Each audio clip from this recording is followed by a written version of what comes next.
बिस्मिल्लाहिर्रहमानिर्रहीम। अस्सलाम वालेकुम डियर स्टूडेंट्स, कैसे हैं आप। हमारा आज का जो लेक्चर है वो सिविल जज के और एडिशनल सेशन जज का, जो जैसे कि आपको पता है कि जो पोस्टेड अभी अनाउंस हुई हैं पोस्ट, उसके हवाले से पहला क्वेश्चन तो सबका यही है कि सर इसमें जो एक्सपेक्टेड डेट ऑफ एग्ज़ाम है वो क्या है।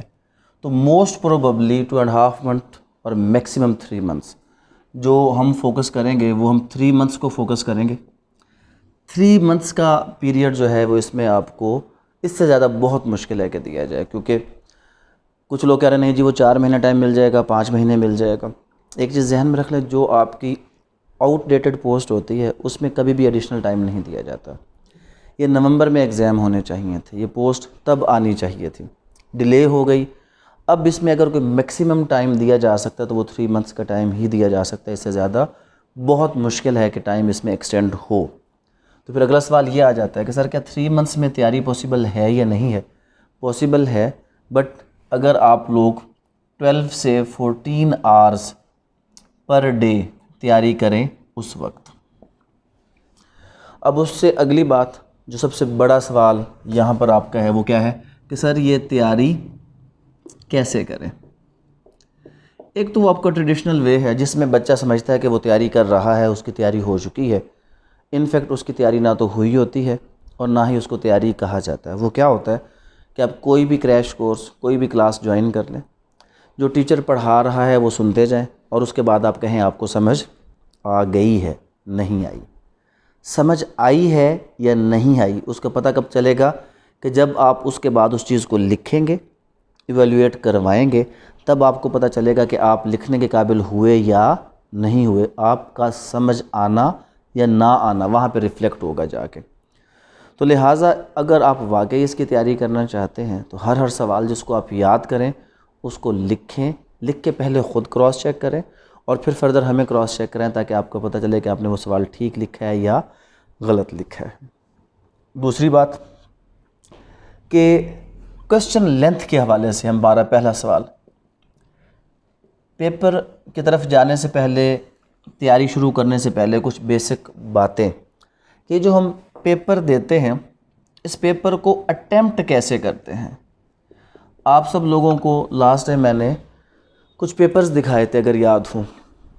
उसमें एक चीज़ आपने नोट की होगी कि अगर किसी की हैंड राइटिंग थोड़ा सा वीक भी है तो उसका राइटिंग स्टाइल वो बहुत एक्स्ट्रा ऑर्डिनरी था। इंग्लिश ग्रामर और तैयारी के हवाले से अगर किसी की हैंड राइटिंग अच्छी है, आप किसी भी कम्पिटिटिव एग्ज़ाम के लिए 20% ख़ुद को तैयार समझें।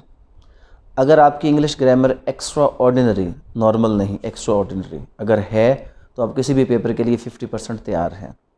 बाकी 50% तैयारी है इंग्लिश राइटिंग और ग्रामर को छोड़कर। तो वो लोग जिनकी हैंड राइटिंग वीक है, क्या वो 3 महीने में बेहतर कर सकते हैं? अगर आप फोकस करें बिल्कुल बेहतर हो सकती है। ग्रामर क्या ठीक हो सकती है, but at least 2 to 3 hours per day अगर आप इंग्लिश पे 1 मंथ अगर टाइम स्पेंड करेंगे, तब जाकर आपकी जो इंग्लिश की बेसिक गलतियां हैं वो बिल्कुल दुरुस्त हो जाएंगी और आपकी राइटिंग भी ठीक हो जाएगी। उसके बाद तीसरे नंबर पे आगे चलते हैं, तैयारी कैसे करें। पेपर अटेम्प्ट करने में जो सबसे पहली बात, एक इंतहाई मैं कहता हूँ कि बेवकूफ़ाना स्टेटमेंट किसी भी स्टूडेंट की तरफ से जो आती है पेपर के बाद, कि पेपर बहुत लेंथी था। उसके पीछे 2 रीज़न्स हैं। एक तो अक्सर लोग जब आप कम्पिटिटिव एग्ज़ाम में जाते हैं, काफ़ी अरसे से आपने राइटिंग की प्रैक्टिस नहीं की होती, आपको मुश्किल लगता है थोड़ा सा। सेकेंडली आपको पता ही नहीं होता कि किस क्वेश्चन को कितना टाइम देना। इसका सबसे आसान तरीन जवाब यह है कि क्वेश्चन की रिक्वायर्ड लेंथ वो स्टूडेंट की अपनी हैंड राइटिंग स्पीड के अकॉर्डिंग होती है।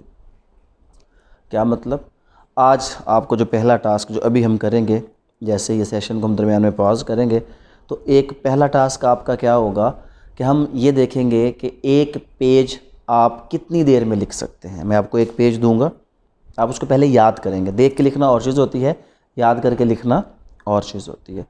मैं आपको एक छोटा सा स्टेप पहले समझाऊंगा, पढ़ के सुनाऊंगा, फिर आपको दूंगा, आप उसको याद करेंगे, फिर याद की हुई चीज़ को आप क्या करेंगे, लिखेंगे और टाइम नोट करेंगे हम आप लोगों का कि आप एक पेज, सबको सेम पेज देंगे और वो पेज आलमोस्ट वैसा ही होगा जैसा कि आपको एग्ज़ाम में दिया जाता है।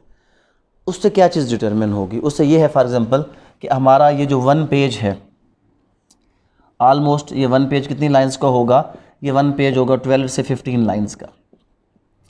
अब कोई बच्चा 5 मिनट में लिखेगा, कोई 7 मिनट में लिखेगा, कोई 10 मिनट में लिखेगा, और कोई ऐसा भी होगा जो हो सकता है शायद इसको कितनी देर में लिख ले, 3 मिनट्स में लिख ले। अब यहाँ से हर बच्चे ने इसके बाद फर्दर अपनी राइटिंग स्पीड को कैलकुलेट कर लेना। किस चीज़ में कैलकुलेट कर लेना है? मिनट्स में, कि मेरी राइटिंग स्पीड इतने मिनट में मैं 1 पेज लिख सकता हूँ। ये आपको क्लियर होना चाहिए, वो आज आपका हम बताएंगे कि आप कैसे क्लियर करेंगे इसी सेशन के दौरान। फिर अगला स्टेप क्या होगा? एक बहुत कॉमन सी बात है, सब लोगों को पता है कि हमारे यहाँ जितने भी एग्ज़ाम्स होते हैं, कितने मार्क्स का पेपर है एक आपका? सब का सब 100 मार्क का होता है। टाइम कितना होता है? 3 आवर्स होता है। पूरे पाकिस्तान का पेपर का जो जनरल सिस्टम है वो यही है, 100 मार्क्स, और उसके बाद टाइम कितना है आपका? 3 आवर्स। कितने मिनट्स? 180 मिनट। ऐसा ही हो गया। 1.8 मिनट है आपके पास कितने नंबर के लिए? 1 नंबर के लिए। बस अब आपने जो चीज़ जहन में रखनी है, आपका हर एक mark is equal to 1.8 minute. लेकिन थोड़ा सा हम इसमें चेंज कर लेंगे, और वो थोड़ा सा चेंज क्या होगा? इसको 1.8 की बजाय क्या लिख देंगे? 1.7 मिनट। क्यों? 10 मिनट आपके ज़ाया होने हैं पेपर पढ़ने में, उसके बारे में सवाल सिलेक्ट करने में, नाम लिखने में, पेपर को बाइंड करने में। तो आपके पास एक्चुअल जो यूजेबल टाइम है वो है 170 मिनट। अब अगली चीज़ क्लियर हुई कि हर एक नंबर के लिए कितना टाइम है? 1.7 मिनट। तो इसको मैं इंतहाई सिंपल करूं, सबसे शॉर्टेस्ट क्वेश्चन जो आता है आपके पेपर में, अगर कोई शॉर्ट नोट आए जनरली, तो वो कितने नंबर का होता है? 2 नंबर से कम तो होता नहीं है। सीजे में नॉर्मली डेफिनेशंस आती हैं जो 4 या 5 डेफिनेशंस होती हैं, और सवाल कितने का होता है? वो 20 नंबर का होता है। तो अब सादी सी बात है कि अगर किसी सवाल के नंबर कितने हैं, कितने नंबर हैं? 2 मल्टीप्लाइड बाई 1.7 मिनट, तो आप इसको कितना टाइम दे सकते हैं? 3.4 मिनट। 3.5 मिनट में आपने, या 3 मिनट में लिखना है। अब आपकी स्पीड अगर ये है कि ये पेज आप कितनी देर में लिखते हैं? 5 मिनट में, तो हर 2 नंबर का जो सवाल होगा उसका जवाब कितना पेज होगा आपका? आधा पेज। हर बच्चे के पेपर में जो सबसे पहली चीज़, पहली इंस्ट्रक्शन एग्जामिनर को दी जाती है, जितने भी कम्पिटिटिव एग्ज़ाम हैं, सीजे, एएसजे, सीएसएस, पीएमएस, वो ये होती है कि क्या इस बच्चे ने तमाम सवालों को इक्वली अटेम्प्ट किया या नहीं किया। अगर किसी का कोई भी फ्रेंड कभी भी सीएसएस, पीएमएस, सीजे, एएसजे पास कर चुका है, पहला एक क्वेश्चन आपने उससे करना है, और वो ये होगा कि आपने कितने क्वेश्चन अटेम्प्ट किए थे। सिंगल पर्सन भी ऐसा नहीं होगा जो आपको बताया कि मैंने 3 साढ़े 3 सवाल अटेम्प्ट किए थे और वो पास हुआ ना। हर वो बंदा पास हुआ होगा जिसने सबसे पहली चीज़ कितने सवाल अटेम्प्ट किए होंगे? पूरे के पूरे 5 क्वेश्चंस, जितने रिक्वायर्ड बाय द एग्जामिनर थे उतने। ये पहली आपकी ज़रूरत है, क्योंकि इनफैक्ट जुडिशल एग्जाम्स में तो ये नोट होता है कि जो बंदा पेपर को प्रॉपर तरीके से टाइम नहीं दे सकता, टाइम डिवीजन नहीं कर सकता, ये केस कैसे चलाएगा। तो ये चीज़ मैटर की जाती है। ये आपकी पर्सनैलिटी, स्टूडेंट डिसिप्लिन का हिस्सा है, पेपर में दिए हुए तमाम सवालों को एक जैसा वक्त देना। अब मैं आपको वो काम बताता हूँ जो आप लोग करते हैं। क्या करते हैं? पहला सवाल कितना टाइम? 1.25 घंटा। और जो लोग जो इम्तिहान दे चुके हैं, जब एग्जामिनर कहता है half the time is over, तो या 1.5 सवाल हुआ होता है, या पहले सवाल पे कुछ लोग बैठे थे 2 सवाल, इससे ऊपर आप कभी भी नहीं। और जब वो कहता है 30 मिनट्स रिमेनिंग, तो आपके 2 या 2.5 सवाल रहते होते हैं। आखिरी 2 सवाल आप आखिरी 30 मिनटों में किस तरह लिखते हैं? पाँव से लिखकर सवाल हल करके आ जाते हैं, कंसिडर ही नहीं किया जाएगा। और मैं आपको एक और अगर यहाँ पर चीज़ ऐड करूँ, जुडिशल एग्जामिनर्स के लिए मैक्सिमम अलाउड मार्क्स 13 हैं किसी भी सवाल में। जनरल 12 और मैक्सिमम कितने? 13 से ऊपर नहीं। अगर वो 14-15 किसी को देना चाहे तो उसको अप्रूवल लेना पड़ता है कि जी मैं इस बंदे को 14 या 15 नंबर देना चाहता हूँ।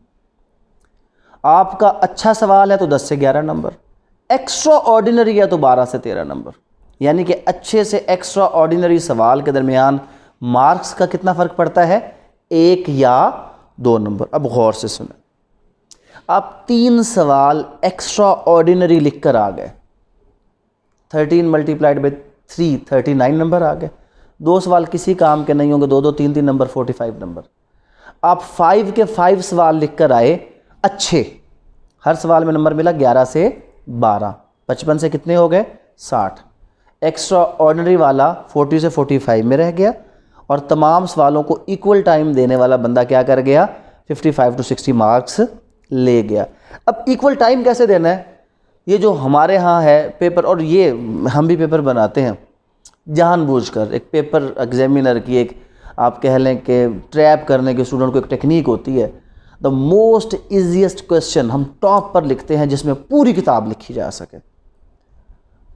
स्पेसिफिक रिलीफ एक्ट है, what are the modes of granting specific relief, CPC है। What are the stages of civil trial, वो तो पूरी सीपीसी है। लिखने बैठे बैठे बैठे। Write a short note on res judicata, res sub judice, जो आपको चीज़ें हर हाल में आती हैं। वो 4 बड़े बड़े सवाल जो आपने 20-20 नंबर के तैयार किए हैं, आपको किस में डाल दिए, एक सवाल में। आप जब उसको लगे बैठे करते करते कराते कहाँ तक पहुँचे, सवाल के एंड तक 1.25 घंटा आपका गया, पेपर आपका वहीं पे रह गया। तो इसका हल बड़ा सिंपल हल है। अगर तो है 2 नंबर का क्वेश्चन तो फिर ये, अगर क्वेश्चन के नंबर कितने हैं 5, शॉर्ट नोट 5 नंबर के लिए 1.7 से आप इसको क्या कर ले, मल्टीप्लाई कर ले, तो आपके पास तकरीबन 9 मिनट टाइम है। कितना टाइम है आपके पास, 9 मिनट टाइम है।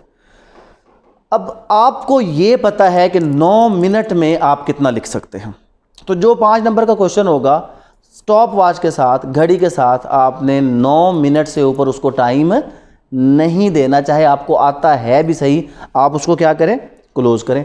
और अगर वो शॉर्ट नोट में कोई लॉन्ग क्वेश्चन जो आपने तैयार किया था वो आया, फिर आपने क्या करना है, आपने चीज़ें छोड़नी नहीं है, लेकिन हेडिंग्स नहीं देनी, हेडिंग्स को बुलेट में कन्वर्ट कर देना है, ताकि जो चीज़ आपने लिखनी है वो भी उसके पास चली जाए।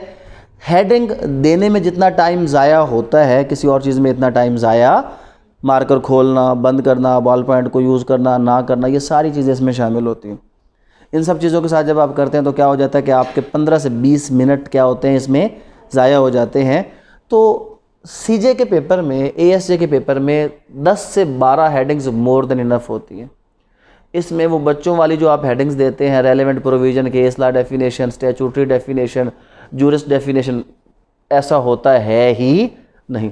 अगर आप डेफिनेशन की एक हेडिंग देंगे, जितनी डेफिनेशन देनी है सारी उस आप सिंपल बॉल पेन के साथ नीचे उसको क्लियर करें। आप उसमें ये ना करें कि हर जगह पर जनाब ये हेडिंग और वो हेडिंग, ऐसा कुछ करने की ज़रूरत आपको हरगिज़ 10-12 हेडिंग मोर देन इनफ, इससे ज़्यादा हेडिंग देने की आपको हरगिज़ ज़रूरत नहीं है सीजे या एएसजे के एग्ज़ाम के अंदर।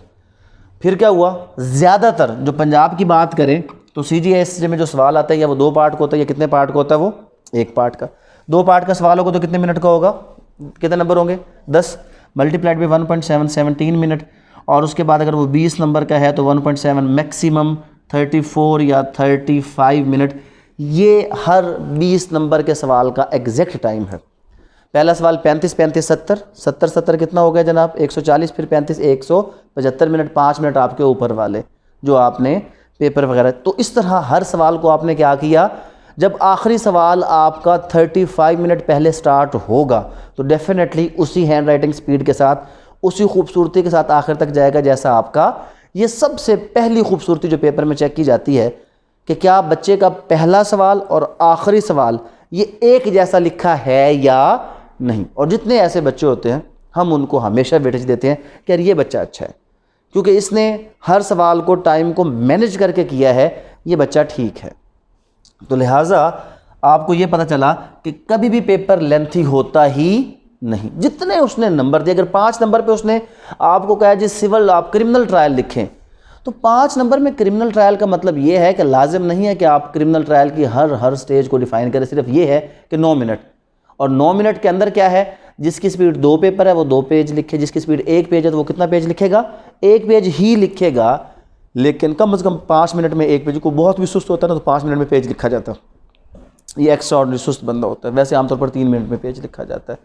लेकिन अगर वो 10 मिनट में भी लिखता है तो 5 नंबर के लिए अगर उसका एक सवाल है तो आपने क्या करना है, 10 मिनट टाइम आपने मिनट के हिसाब से और अपनी हैंड राइटिंग के हिसाब से पेपर अटैम्प्ट करना है।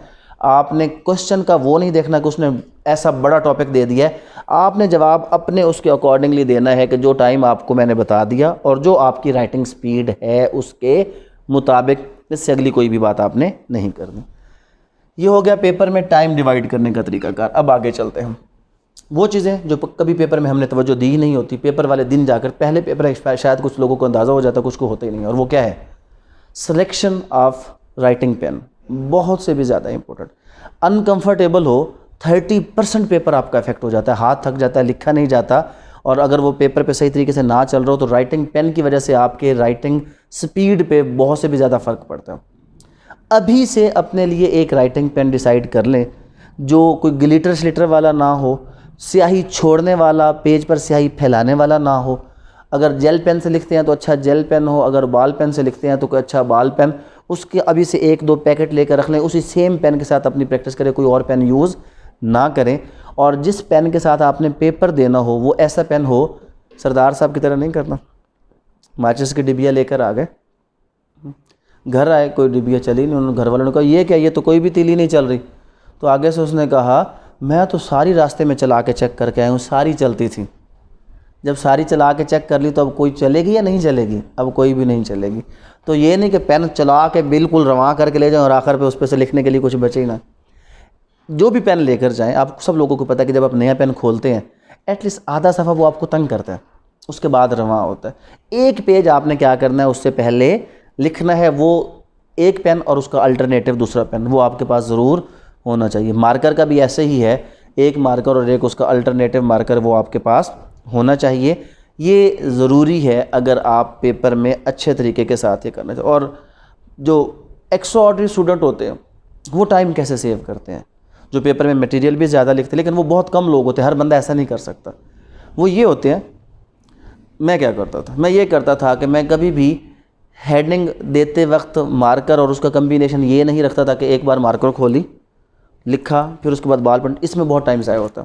तो मैं ये करता था कि मुझे पता है कि मैंने क्या करना है कि एक हेडिंग में 3, 4, 5 लाइनें लिखनी है, तो हेडिंग्स मार्कर पकड़ा, फ़ौरन A to Z पूरे क्वेश्चन के एंड तक क्या लगा दी, हेडिंग लगा दी। आउटलाइन अलग से नहीं लिखी, दरमियान में स्पेस छोड़ छोड़ के उसकी क्या बना दी, हेडिंग बना दी।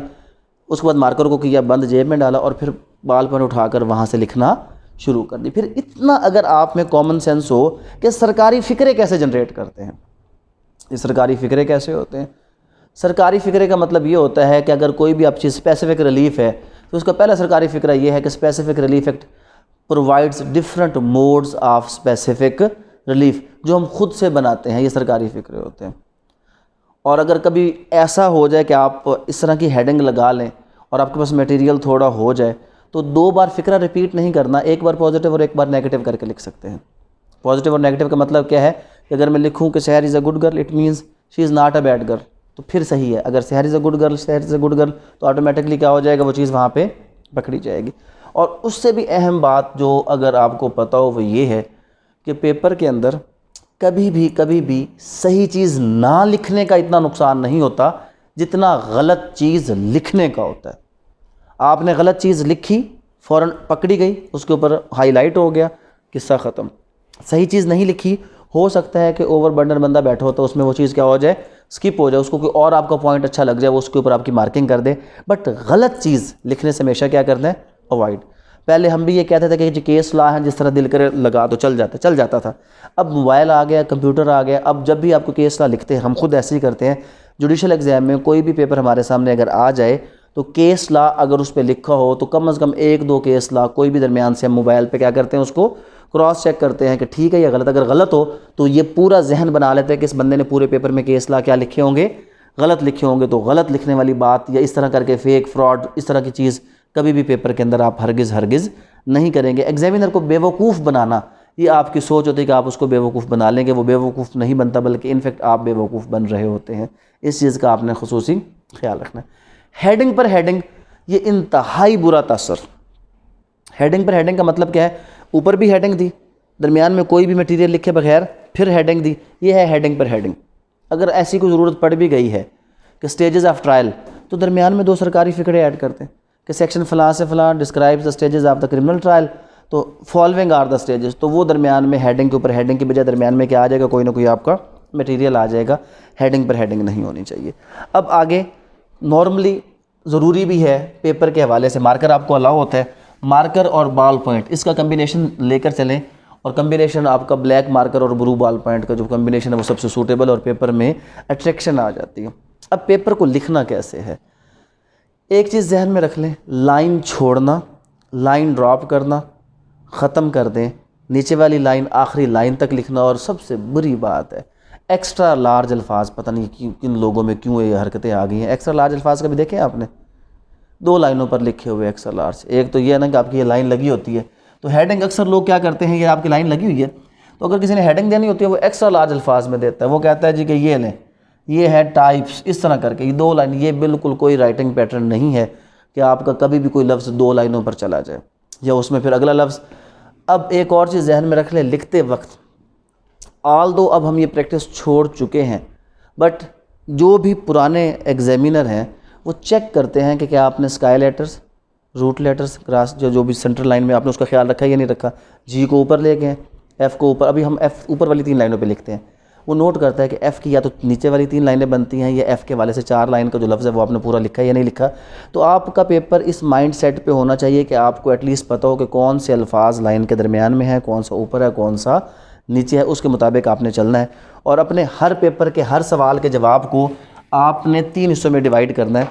और वो क्या है, अब पेपर पे अगर तो लाइन है तो ठीक है, नहीं तो जो आपका मैक्सिमम लेफ़्ट मार्जिन होगा वो आप कह लें कि 0.75 इंच, इससे ज़्यादा नहीं होगा, इंच तक भी नहीं होना चाहिए। 0.75 इंच अगर वो है तो ठीक, नहीं तो आप मैक्सिमम जो मार्जिन छोड़ सकते हैं वो 0.75 इंच लेफ़्ट साइड, और इसी तरह 0.75 इंच किस पे आ जाएगा, आपका राइट साइड पे आ जाएगा। फिर उसके बाद जो आपकी पहली हेडिंग, पहला नंबर, वो यहाँ पर ये आपकी मेन हेडिंग है। फॉर एग्जांपल आप कोई भी हेडिंग देते हैं क्रिमिनल ट्रायल की, इसके बाद एक चीज़ क्लियर कर लें कि यहाँ पर वो इंट्रोडक्शन की हेडिंग छोड़ दें। सीजे में, एएसजे में इंट्रोडक्शन की हेडिंग हम नहीं देते हैं। मटेरियल वही होता है जो इंट्रोडक्शन का होता है, हेडिंग उसकी नहीं होती। तो फिर हेडिंग क्या होती है, जो क्वेश्चन में उसने पूछा है वो उसकी हेडिंग होगी। अगर वो कहता है कि what are the modes of specific relief act as provided in specific relief, तो आपकी पहली हेडिंग क्या होगी, मोड्स ऑफ स्पेसिफिक रिलीफ या स्पेसिफिक रिलीफ डिफाइंड। ये चीज़ आपकी हेडिंग होगी। इंट्रोडक्शन की हेडिंग आप उसको क्या कर देंगे, ड्रॉप कर देंगे। अगर उसने क्रिमिनल ट्रायल की स्टेजेस पूछी हैं तो पहले आपने उसको क्या डिफाइन करना है, क्रिमिनल ट्रायल डिफाइन किया। किस नंबर पे डिफाइन किया, नंबर 1 हेडिंग आ गई। अब फॉर एग्जांपल आपने इसके अंदर कुछ लिखना है, स्टेजेस को इसी के अंदर डिफाइन करना है और डिफरेंट चीज़ें हैं, तो यहाँ पे 1/2 इंच, ये चीज़ जहन में रख लें, 0.5 इंच, ये पैटर्न, इसको सर्विस राइटिंग कहते हैं। और जब कोई सर्विस राइटिंग को फॉलो करता है तो हद से ज़्यादा उसको पेपर में प्रेफरेंस दी जाती है। और सर्विस राइटिंग क्या है कि आपके मेन हेडिंग के बाद, इसको हम कहते हैं सब हेडिंग जो आपकी होती है, वो क्या होती है, वो आपकी 0.5 के बाद यहाँ पर आप 1, 2 और 3, रोमन 1, 2, 3 के अंदर आप 1 के अंदर लिखी हुई चीज़ों को डिफ़ाइन करते हैं। और अगर कोई मज़ीद चीज़ आपने डिफ़ाइन करनी है जो किसके अंदर है, इस सब हेडिंग के अंदर है, उसको क्या कहेंगे हम, सब हेडिंग। और वो आप अपना पैटर्न बना लें कि अगेन यहाँ से मज़ीद आधे इंच छोड़कर वो ए, बी और सी। उसके बाद अगर आप सेकंड पॉइंट पे आएंगे कोई भी मेन हेडिंग, तो वो यहाँ पे आ जाएगी। आप फॉर एग्जांपल कहते हैं एक्विटल की बात करते हैं, एविडेंस की बात करते हैं, तो वो यहाँ पर आ जाएगी। तो क्या हुआ, एग्जामिनर को पता चला कि जो ये चीज़ें हैं ये आपने यहाँ पर 1 पॉइंट 2 पॉइंट इसके अंदर लिखा है, ये चीज़ सिर्फ किसके साथ रिलेटेड है, इसके साथ रिलेटेड है। जो ये सारा मटेरियल है ये किसके साथ रिलेटेड है, ये इस हेडिंग के साथ रिलेटेड है, और ये हेडिंग नहीं होगी। ये वो पैटर्न है कि अगर आप इसको फॉलो करेंगे तो इंतहाई ज़्यादा, एक चीज़ जहन में रख लें, सारा कुछ डिस्क्रिशन ऑफ द एग्जामिनर है। इसका सबसे आसान तरीका मैं आपको ये समझा दूंगा कि जब आप लोग पेपर देंगे तो मैं आप लोगों के पेपर कुछ आपसे चेक करवाऊंगा, और जो चीज़ आपको किसी के पेपर में इंतहाई बुरी लगे तो सोचिएगा कि क्या वो काम आप करते हैं या नहीं करते। जब आप किसी के पेपर में देखेंगे कि उसने पेपर में कटिंग की, आपको बहुत बुरा लगे, तो इसका मतलब है कि आप भी अगर कटिंग करते हैं तो एग्जामिनर को क्या होगा, वो बुरी लगती है। और कटिंग के हवाले से सबसे बुरी चीज़ ये है कि अगर आपने इसको काटना है तो ये अंडे नहीं देने पेपर पे। अक्सर लोग क्या करते हैं, अंडे दे देते हैं, ये गलत है। इसके 2-3 शॉर्ट तरीके हैं। वो इस तरह कि लाजमी नहीं है कि आपका हर लफ्ज़ पढ़ा जाए, तो इसका ज़्यादा से ज़्यादा ये है, इसका हल है। कटिंग हो भी गई, आपने लफ्ज़ आगे लिख भी दिया। अगर कोई इस लफ्ज़ को पढ़ेगा तो फिर भी उसको पता चल जाएगा ये कट हो चुका है। अगर वो नहीं पढ़ेगा तो आपके पेपर का इंप्रेशन कभी भी ख़राब नहीं होगा। कटिंग करते वक्त ऐसी कोई भी कटिंग पेपर के अंदर से आप ना करें कि जो कटिंग क्या करे, जो कटिंग आपका पूरा जो पेपर है उसके हवाले से क्या करे, उसके हवाले से उसको, और जो आपका राइट मार्जिन है पेपर का वो कभी डिस्टर्ब नहीं होना चाहिए। यानी कि लेफ़्ट पे तो हमने कहा कि अलाइनमेंट यहाँ पे है, आधा इंच आगे और आधा इंच आगे।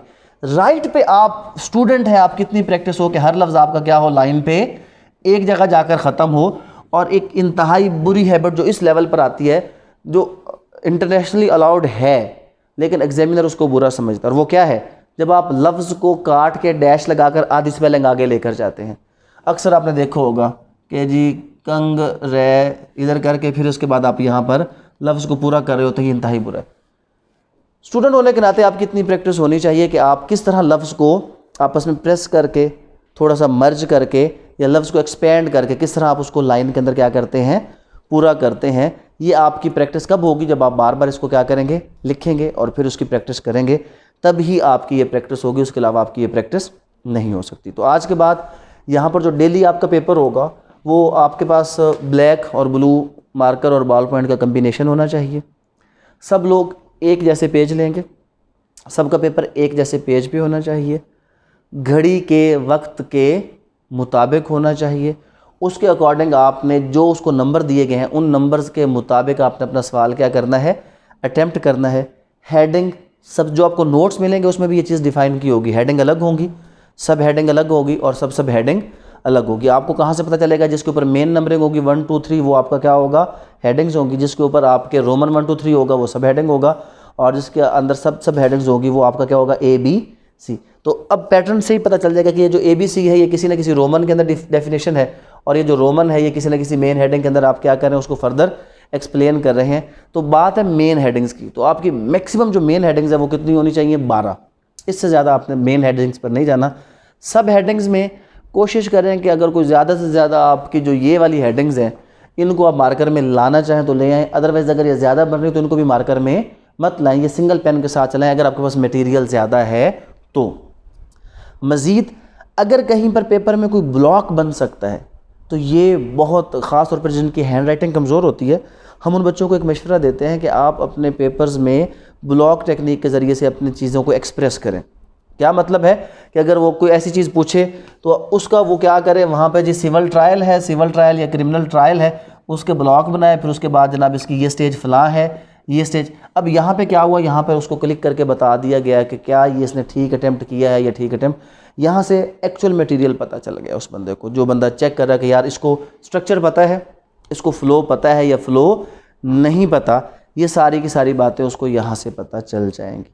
अगर यहाँ तक कोई सवाल आप पूछना चाहते हैं पेपर अटैम्प्ट करने के हवाले से तो वो पूछे, फिर मैं हम आगे चलते हैं। जी कोई क्यूरी, कोई ऐसी चीज़, कोई बात मुझसे पूछना है, आपस में नहीं पूछना। जो भी बात पूछनी है मुझसे पूछनी है, उसको कुछ नहीं पता। क्या चीज़? पेपर हम नीचे अवेलेबल कर देंगे। वैसे पेपर आप बाज़ार से मंगवा लें, यहाँ से मंगवा लें, वो आपकी मर्ज़ी। एक जैसे पेपर पे, ताकि सबका जो पैटर्न है वो एक जैसा हो, और आप लोगों को जब क्रॉस चेक भी करें एक दूसरे को तो आपको पता चले कि उसने क्या लिखा और आपने कितने वक्त में क्या लिखा और किस तरह लिखा, वो यहाँ पर हम आपको दे देंगे।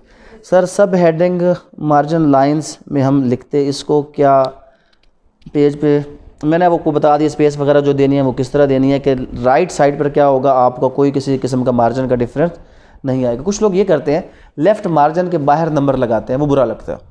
वो मार्जिन लगाने का मतलब ये है कि मैं इसके अंदर लिखूंगा, मैं इससे बाहर नहीं लिखूंगा।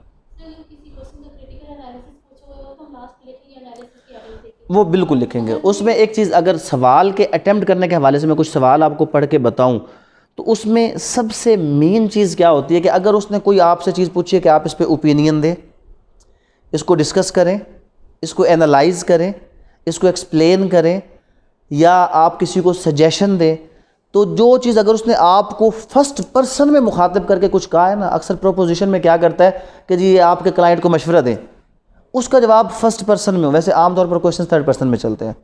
बट यहाँ पर वो किस में आ जाएगा, फर्स्ट पर्सन। फिर आप उसको बताएंगे कि आई शैल गिव सजेशन या ओपिनियन कि वो ये करे और ये ना करे। तो आपका ये चीज़ वहाँ पे चेक होगा कि सवाल की डिस्कशन को क्लोज करते वक्त वो चीज़, और फर्दर क्या है। अब मैं एक सवाल पढ़ता हूँ, फॉर एग्जांपल 2022 को जो लास्ट आपका पेपर हुआ है उसके अंदर स्पेसिफिक रिलीफ एक्ट के मैं एक सवाल पढ़ के बताता हूँ। क्वेश्चन नंबर 5 है, the specific relief act 1877 provides for 2 subtle distinctive remedies, one in form of suit for cancellation of a document and second in form suit for declaration of a document by the virtue of section 39 and 42. The apex court, while rendering judgment on this aspect, has numerously held that the crucial feature in terms of opting for any of these remedies essentially is to determine that whether the document in question is void or voidable. Please discuss the meaning, object and purpose and legislative intent behind promulgating section 39, 42 in specific relief act along with the case laws. Clear हुआ यहाँ पे। अब देखें, please discuss the meaning. Meaning की heading होगी ही होगी इसके जवाब देते वक्त। ऑब्जेक्ट की हेडिंग होगी ही होगी। मीनिंग ऑफ सेक्शन फला, फिर मीनिंग ऑफ सेक्शन फला, या सेक्शन 39 डिफाइंड, सेक्शन 42 डिफाइंड।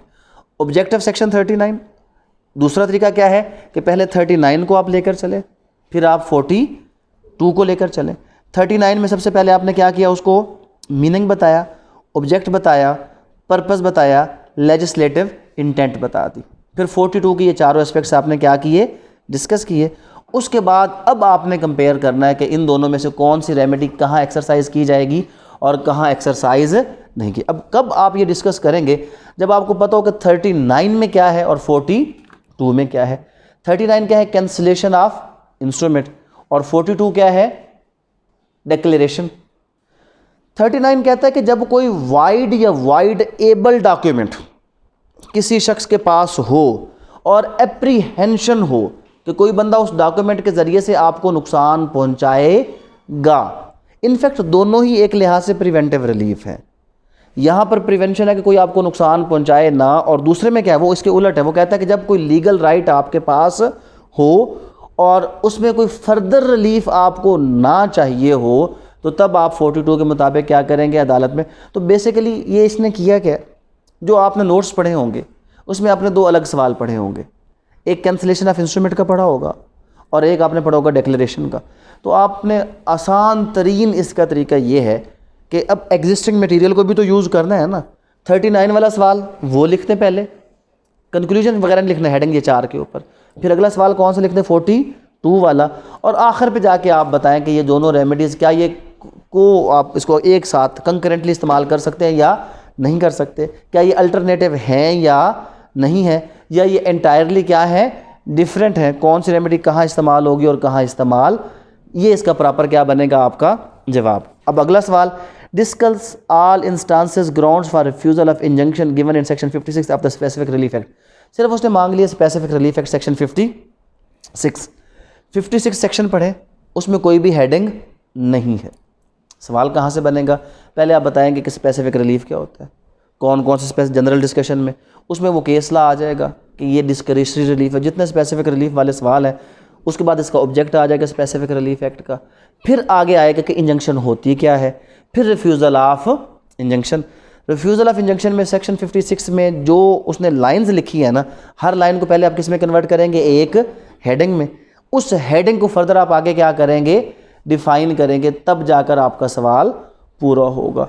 तो इसमें बेसिकली उसने ये चीज़ पूछ ली। अगर इसके अलावा कोई और सवाल मैं आपके साथ डिस्कस करूं, अच्छा किसी ने वो सवाल पढ़ा था, एक मैं सवाल आपके साथ डिस्कस करता हूं। अब आप अपना पहले मुझे व्यू बताएं, फिर मैं आपको यहाँ पे समझाता हूँ। कॉन्ट्रैक्ट एक्ट का एक सवाल मैं आपके साथ डिस्कस करता हूँ, गौर से सुने आप। 2 लोग हैं जनाब, कौन से 2 लोग हैं, ए और बी 2 लोग हैं, ए और बी, ये आपस में एक एग्रीमेंट करते हैं। ए ऑफर करता है कि मैं अपनी कार सेल करना चाहता हूं। कौन ऑफर कर रहा है, ए। बी कहता है कि मैं 15 लाख में उसको क्या करना चाहता हूं, परचेज। और ए को इन्फॉर्म कर देता है कि आपकी गाड़ी मैं कितने में परचेज करना चाहता हूं। अच्छा, अब देखिए क्या ए ने ऑफर में पैसे मेंशन किए थे? नहीं, ये था इनविटेशन टू ट्रीट थी, ये ऑफर नहीं थी। इनफैक्ट ऑफर कौन दे रहा है? बी दे रहा है कि 15 लाख में मैं गाड़ी खरीदना चाहता हूँ। ए ने इनविटेशन टू ट्रीट थी, मैं गाड़ी बेचना चाहता हूँ, कोई खरीदना चाहता है? अगर मैं कहता कि मैं गाड़ी बेचना चाहता हूँ 10 लाख की, को खरीदना चाहता है, ये होती ऑफ़र। ऑफ़र नहीं दी उसने, एक पब्लिक ऑफ़र दी कि हाँ इनविटेशन टू ऑफ़र, कि आए और आप ऑफ़र दें। ऑफ़र किसने दे दी? बी ने। किस चीज़ की? 15 लाख की। ए आगे से कहता कि ना 15 नहीं जनाब, मैंने तो कितने में बेचना है इसको? 18 लाख में। ए क्या कह देता है, मैं कितने में बेचूंगा इसको? 18 लाख में। ठीक हो गया। बी आगे उसे कहता है जी ठीक है, डन हो गया, 18 लाख में गाड़ी हो गई मेरी, और साथ लिखता है उसको कि आपको मुझे अब ओके करने की भी ज़रूरत नहीं है। इनफैक्ट ए ने ऑफ़र दी, बी ने, ए ने काउंटर ऑफ़र की 18 लाख की, और उसको उसने एक्सेप्ट कर लिया, कॉन्ट्रैक्ट हो गया। यहाँ तक समझ आ गई? अब होता क्या है, अब वो कहता है जी किसी म्यूचुअल फ्रेंड से, जो किसका फ्रेंड है? ए और बी का, सी से पता चलता है किसको? बी को। सी से बी को पता चला कि ए ने किसी और को गाड़ी बेच दी है। यहां पर एक पॉइंट और क्या था कि जब ये गाड़ी मेरी की बात करता है तो साथ ये कहता है कि मैं 7 दिन बाद, विद इन अ वीक में आपसे गाड़ी ये ले लूंगा। विद इन अ वीक इसको पता चलता है कि जो ए है उसने किसी और को गाड़ी बेच दी है। ए ने क्या कर दी? गाड़ी किसी और को बेच दी। मामला ख़त्म हो गया एक लिहाज से। यहाँ पर अब बी के पास क्या रेमेडी थी? कॉन्ट्रैक्ट हो चुका था, वो स्पेसिफिक परफॉर्मेंस उससे मांग सकता था, सब कुछ कर सकता था, लेकिन बात यहाँ पे ख़त्म नहीं हुई ना। अगली क्यूरी वो ये क्रिएट करता है कि फिर ये हुआ कि ए ने जिसको गाड़ी बेची थी उनकी डीड मुकम्मल नहीं हुई। ए ने गाड़ी बेची थी किसको? एक्स को। सी ने तो बताया है, सी ने क्या किया है? बताया किसको? बी को। क्या बताया? कि ए ने गाड़ी किसको बेच दी? एक्स को। फिर पता चलता है कि जनाब ए और एक्स की डीड मुकम्मल नहीं हुई, और ए बी को कहता है जी 18 लाख रुपए दो और अपनी गाड़ी ले जाओ। बी गुस्से में आ जाता है। क्यों गुस्से में आ जाता है? कि पहले तो तुमने गाड़ी किसको बेच दी है? एक्स को। अब उधर तुम्हारा सौदा नहीं हो, तुम मुझे, मैं अब गाड़ी नहीं लेता। अब उसने सवाल ये पूछा कि क्या ए बी को कंपेल कर सकता है? ये कंपेल नहीं कर सकता। ये सवाल है आपका इसका कॉन्ट्रैक्ट एक्ट के हवाले से जो इम्तिहान में आया था। अब इसका जवाब क्या आप लोग कोई बना सकते हैं जहन में या नहीं बना सकते, या कोई आइडिया इसका बनता है, डेवलप होता है? तो मुझे बताएं कि जी आपके मुताबिक इस सवाल का जवाब जो कॉन्ट्रैक्ट एक्ट किस पेपर में आया था? ये वाला किस पेपर में था? किसी को पेपर याद है? 22 में नहीं आया था, उससे पहले का था।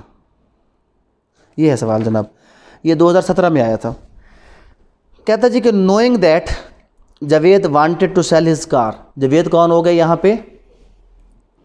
ए हो गया। Wanted to sell his car so that he could buy a new one. Farooq sent him an email message saying I will give you ₹15 lakh. तो फारूक ने क्या कहा उसको? मैं आपको क्या दूंगा? 15 लाख रुपए दूंगा। Javed replied interesting suggestion, would you go to ₹18 lakh. इसने कहा जी 18 लाख में आपको ये गाड़ी चाहिए। In response Farooq sent a further message stating yes consider it sold at ₹18 lakh. 18 lakh में गाड़ी मेरी हो गई। No need to reply, message करने की भी ज़रूरत अब नहीं है। I will collect it later in this week. मैं एक हफ्ते में ये गाड़ी आपसे ले लूँगा। फिर क्या हुआ? However Farooq later learn from a mutual friend. Farooq को पता चला किससे? म्यूचुअल फ्रेंड से। क्या पता चला? कि जनाब that Javed had accepted a higher offer of the car from someone else. Consequently, he was very surprised when it turned out that Javed other deal had fallen through and the Javed other deal क्या हो गई? Fallen through हो गई। और जावेद क्या कह रहा है? Javed was now expecting Farooq to buy this car। वो उसको कह रहा है कि भाई अपना एग्रीमेंट क्या करो? पूरा करो। Farooq angrily refuse to do so. तो पहले तुम उधर चले गए थे, अब मैं क्यों गाड़ी लूँ? मैं तो नहीं लेता। Discuss the rights, duties and remedies if any of Farooq and Javed arising out of negotiation। For the state of Javed car, sale of Javed car. लेकिन उसने पूछा क्या है, राइट्स, ड्यूटीज़, रेमेडीज़।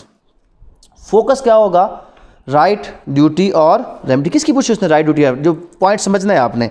ये वो हेडिंग है जो पेपर में जब तक नहीं देंगे सवाल कंप्लीट नहीं होगा। किसकी पूछ रहा है कि फ़ारूक की और जावेद की आप बताएं कि जनाब rights, duties and remedies of Farooq and Javed. ये सवाल है, इसका जवाब किस तरह देंगे? क्या कोई आपका जहन इसके ऊपर कोई क्लियर है तो कोई बंदा जो इसका जवाब देना चाहे।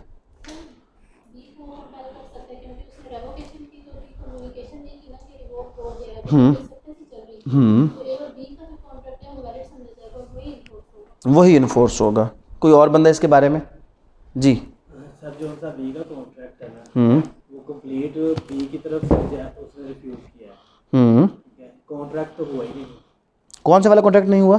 जब उसने बी ने जवाब दिया है कि मैंने ये नहीं लेनी, रिफ्यूज नहीं, उसने रिफ्यूज़ कब किया? उसने तो कहा गाड़ी क्या हो गई, डन हुई ना पहले, डन होगी, बात खत्म। उसके बाद जिस वक्त उससे एग्रीमेंट नहीं हुआ उसके साथ। कौन सा एग्रीमेंट? तो ये हो गया ना, गाड़ी मेरी होगी, एग्रीमेंट हो गया। सर नहीं, वो जो सा एक्स का एग्रीमेंट, हाँ, एक्स के एग्रीमेंट नहीं हो तो वो हुआ ही नहीं। अच्छा, ए ने ऑफर, उसने से कहा कि बी को कि तुम मुझे लाओ पैसे और गाड़ी ले जो, ठीक है, बी ने रिफ्यूज कर दिया। बी अब रिफ्यूज़ कर गया। अब ए के पास रेमेडी है कि वो उसको कंपेल कर सकता है कि बात यह है कि तुम अपने पैसे दो और गाड़ी ले। किस बेस पर उसको कंपेल करेगा?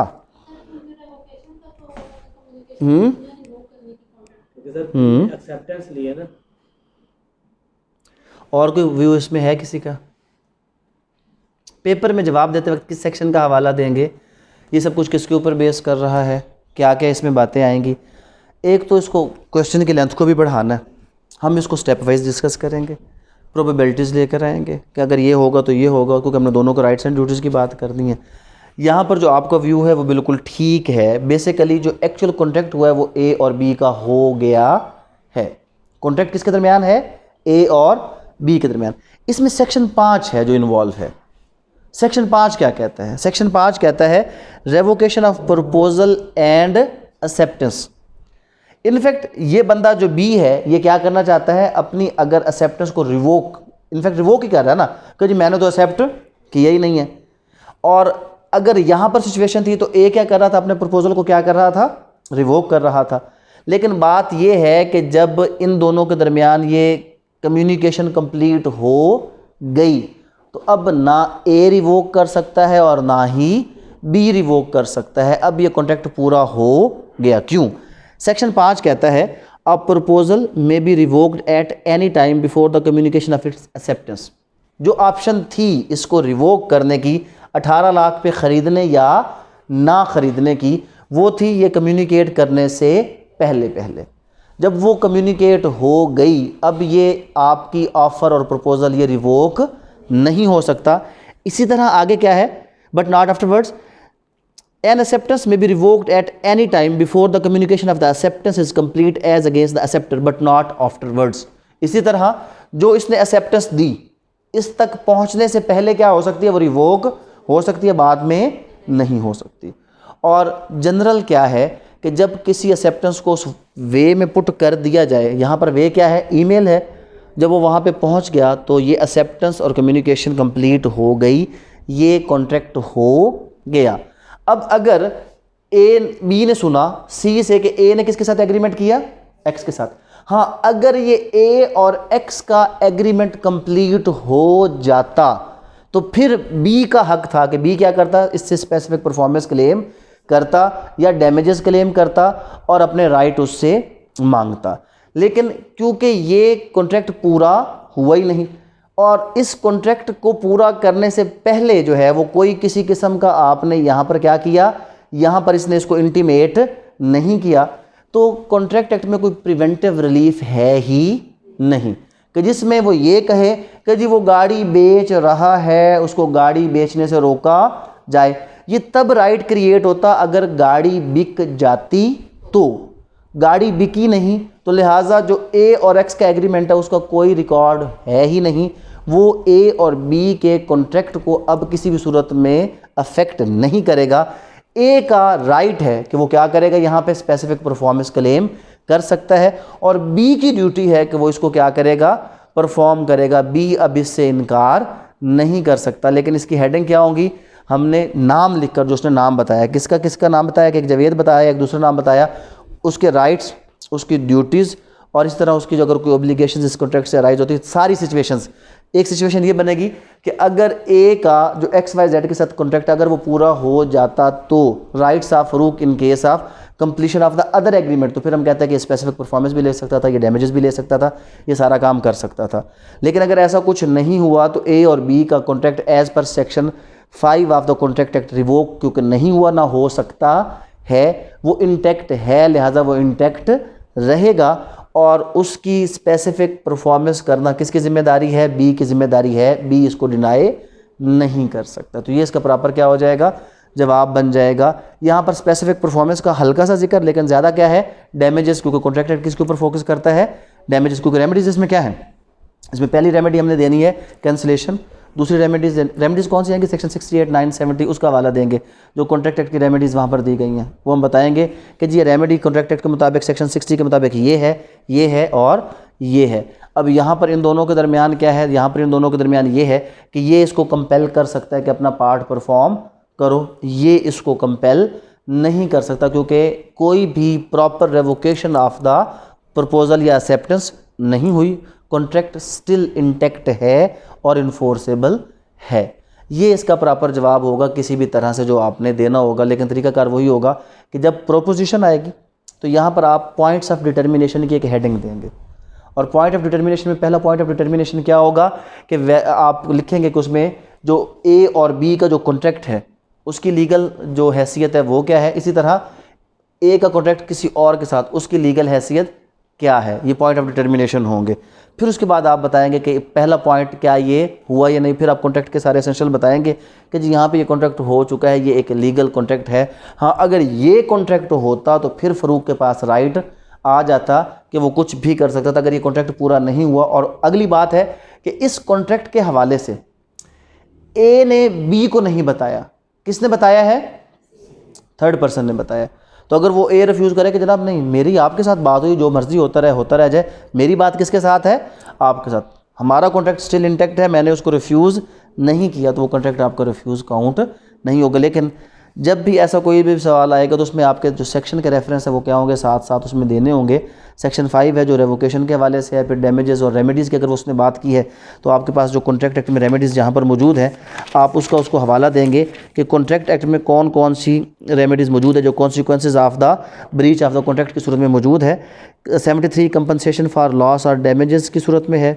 उसके बाद इसमें 74, 75 ये आपके पास सेक्शन मौजूद है कि जहाँ पर आपके कॉन्ट्रैक्ट को आप रिसाइन कर सकते हैं या आप उसके वाले से कंपनसेशन वगैरह क्लेम कर सकते हैं। और जब आप बात करेंगे स्पेसिफिक परफॉर्मेंस की तो साथ मेंशन करेंगे कि ये डिस्क्रिशनरी रिलीफ है जो कि अंडर स्पेसिफिक रिलीफ एक्ट दिया जा सकता है। अब सवाल ये है कि क्या कॉन्ट्रैक्ट एक्ट में स्पेसिफिक रिलीफ एक्ट की रेमेडी दी जा सकती है, तो इसका जवाब ये है कि इनफैक्ट जो स्पेसिफिक रिलीफ एक्ट है is a supplement of the contract act.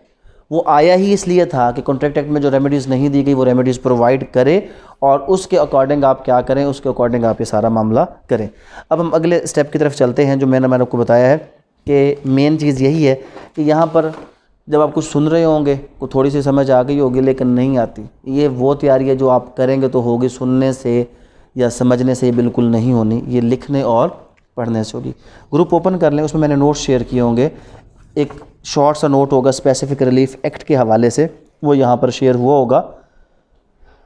As the main objective of the act have been vested in the very title of the statute specific relief. अब यहाँ पर तो ये बात है कि अगर उसने ओवरऑल सवाल ही किसका दिया, स्पेसिफिक रिलीफ एक्ट का दिया। अगर स्पेसिफिक रिलीफ एक्ट का सवाल नहीं था तो फिर आप किस चीज़ को डिस्कस करेंगे, उस पर्टिकुलर सवाल को डिस्कस करेंगे जो उसने दिया आपको, इंजंक्शन है या जो भी उसने दिया है उसके हवाले से आप चलेंगे। फिर उसके बाद क्या है, due to which we can have a basic understanding that the specific relief act is a legal statute dealing with the relief or recovery of the damages of the injured person. This act was enacted in 1877. अगर ये वो है कि अगर वो कोई overall कि what are the modes of specific relief, ये इस तरह बिल्कुल जनरल सवाल आएगा तो फिर आप इसको डिस्कस करेंगे। अदरवाइज ये पहला पैराग्राफ आपका कहीं पर भी डिस्कस नहीं होगा। Second paragraph, the specific relief act is not an exhaustive code, It deal with those specific reliefs which fall within the domain of the court of equity. The relief is already available in a civil court. The defaulting party is compelled to do or to omit the every act which he undertaken to do or to omit. The specific relief is adjective law. उसके बाद case law है इसके हवाले से PLT 1971 Lahore 199. The jurisdiction vested in the court of the grant of the decree for the specific performance is discretionary. तो जो specific relief है, ये केस लाइक मैंने आपको क्वेश्चन भी बताया था, एक जजमेंट बताई थी, वो हर एक में आ जाएगी कि ये कौन सा रिलीफ है आपका, ये डिस्क्रिशनरी रिलीफ है, मैटर ऑफ राइट के तौर पर क्लेम नहीं हो सकता. ऑब्जेक्ट ऑफ स्पेसिफिक रिलीफ, अगर उसने इंजंक्शन को ऑब्जेक्ट पूछा है तो वही ऑब्जेक्ट इंजंक्शन का है, वही ऑब्जेक्ट किसका है, स्पेसिफिक रिलीफ का. तो यहाँ पर आप इसको ऑब्जेक्ट इसके देंगे कि कौन कौन से इसके ऑब्जेक्ट है. उसके बाद फर्दर क्या आ जाता है इसमें, features of the specific relief. अगर उसने स्पेसिफिक रिलीफ के पूछे हैं तो ठीक है, इंजंक्शन पूछा तो ये हेडिंग क्या बन जाएगी, फीचर ऑफ इंजंक्शन. इंजंक्शन में क्या होगा, स्पेसिफिक रिलीफ की बजाय आ जाएगा injunction is guaranteed under the principle of equity. Its basic purpose is to give a very thing to a person who is entitled for it. The defaulting party is compelled to do or to omit the very act. यही आपके injunction की definition है, यही उसका object है. यहाँ पर अगर इंजंक्शन का सवाल जैसे इस पेपर में उसने दिया था तो ये हेडिंग क्या हो जाएगी, चेंज होकर इंजंक्शन में चली जाएगी. फिर आगे स्पेसिफिक रिलीफ है, फिर आगे मोड्स ऑफ स्पेसिफिक रिलीफ. तो modes of specific relief act तक आप सब लोग इसको एक बार क्या करें, याद करें, और फिर हर बंदा मुझे लिख कर दिखाए कि वो ये एक पेज, सिर्फ एक पेज लिखना है, कि एक पेज उसके ऊपर टाइम मेंशन करें कि आपने वो पेज कितनी देर में लिखा है. सब लोग एक जैसे नीचे से पेज लेकर आना, कमाल से सिंगल जो खुली लाइन वाला पेज है वो दे दे. एक पेज में आप सब लोगों को देता हूँ, पहले आप याद करें. जिसके पास ये नोट्स नहीं है, कोई और चीज़ है, वो कोई और चीज़ याद कर ले, लेकिन याद करके लिखना है. कोई भी चीज़ आप जो याद करें 10 से 15 मिनट में आप याद करें. याद करने के बाद मैं आपको चीज़ें शेयर करता हूँ, फिर आप मुझे लिख कर ये दिखाएं कि क्या आप लोग उसको कितनी देर में लिख सकते हैं और कितनी देर में नहीं लिख सकते. कोई सवाल यहाँ तक पूछना चाहे तो पूछ लें. प्रोपोजिशन के हवाले से एक छोटी सी चीज़ आप जहन में रख लें कि प्रोपोजिशन वाला क्वेश्चन बिल्ड कैसे होता है. जो भी आपका क्वेश्चन जो प्रोपोजिशन के ऊपर, अच्छा एक और चीज़ मैं आपको बताऊँ, इस बात के ऊपर भी इंटरव्यू के हवाले से भी बड़ा वो होता है नेगेटिव, कि ये प्रेपोजिशन नहीं है, ये प्रोपोजिशन है, ओ के साथ है, ये ई के साथ नहीं है, ये ओ के साथ है. इसमें अब ये चीज़ देखें कि जब भी आपकी कोई प्रोपोजिशन आ गई तो सबसे पहले आप उसमें जो पहली हेडिंग आपकी बनती है वो इनफैक्ट बनती है फैक्ट्स की. फैक्ट्स ऑफ द केस लिख लें, या फैक्ट जो उसने सिनेरियो वगैरह, या ओनली फैक्ट की हेडिंग भी बना दे तो काफ़ी है. सबसे पहले जो फैक्ट यहाँ पे क्या है, यहाँ पे है कि जनाब के आकिब, दूसरा नाम क्या था, फ़रूक था, Aqib and Farooq entered into a contract of sale of car. ये पहला फैक्ट है. दूसरा फैक्ट क्या है कि an invitation to offer was made by, Aqib था पहला या जवेद था, जवेद ने क्या किया, इन्विटेशन टू ऑफर, और in response to that invitation to offer an offer was made by Farooq at the rate of 15 lakh rupees. उसके बाद क्या है, counter offer was made by, कौन था, Javed, at the rate of 18 lakh rupees.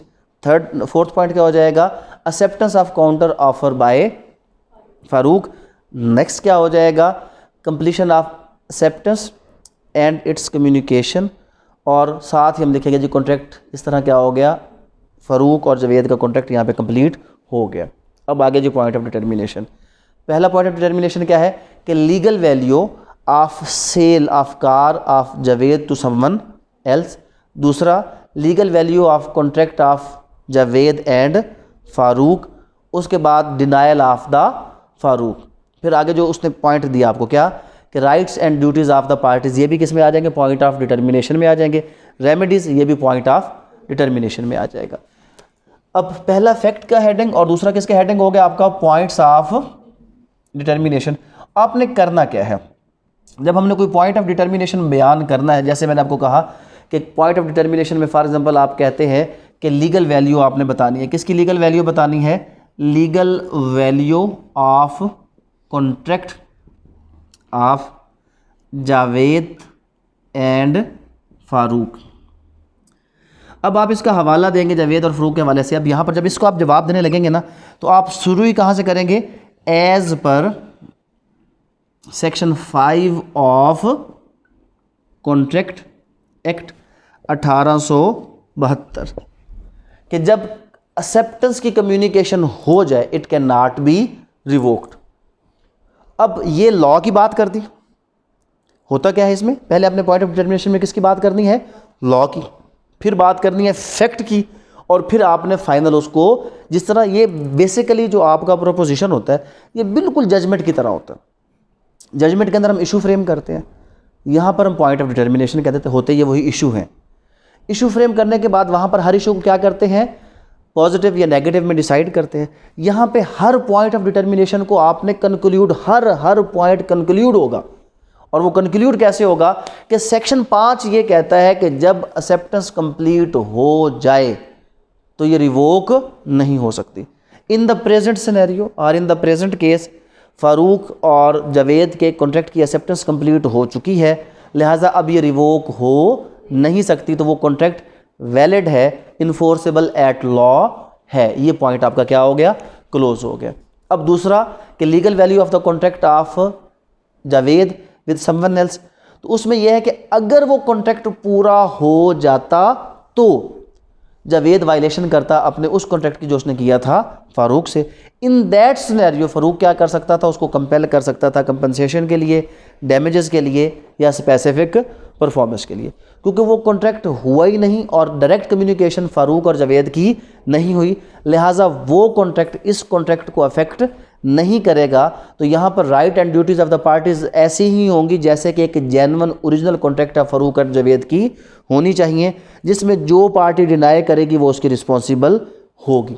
तो ये हर पॉइंट ऑफ डिटर्मिनेशन को अलग अलग डिस्कस किया और आखिर पे जाकर फाइनल आपने बता दिया कि यहाँ पर किसका राइट बनता है और किसका राइट नहीं बनता।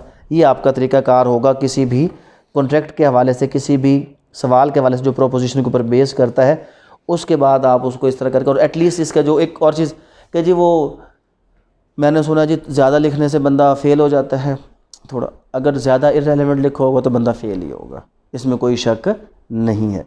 बात है जी थोड़ा लिखने वाले बंदे भी पास हो जाते हैं। मुझे एक छोटे से सवाल का जवाब दे दें, क्या हाई कोर्ट वाले जो आपको पेपर दे रहे हैं वो बेवकूफ़ हैं? अगर 3 घंटे के लिए वो आपको 60 पेज की आंसर शीट देते हैं तो इट मीन्स कि वो जहन में रख के बैठे हैं कि इतना मटेरियल बंदा 3 घंटे में लिख सकता है, नहीं तो वो आपको 10 सफ़ों की ना दे देते कि जब हमें टू द पॉइंट आंसर चाहिए। 60 सफ़े देने का मकसद क्या है कि वो एक जहन में रख के बैठा है कि ये बंदा। और मैं एज़ एग्जामिनर आपको ये बता रहा हूँ कि अगर हमारे पास कोई पेपर आते हैं तो हम पेपर चेक बाद में करते हैं, पहले पेपर को खोल कर पलट कर देखते हैं कितने सवाल किए हैं, हैंड राइटिंग कैसी है, पेपर अटैम्प्टिंग कैसी है, तरीक़ाकार कैसा है, कितना लिखा है। और अगर वो ज़्यादा लिखा है और दुरुस्त लिखा है तो इसको प्रेफरेंस मिलनी ही मिलनी। अगर गलत लिखा है तो जितना मर्जी ज़्यादा लिखा है फिर क्रॉस होगा, फिर सवाल का कोई भी फ़ायदा आपको नहीं होगा। अब कोई सवाल आप पूछना चाहे तो पूछ ले जरा।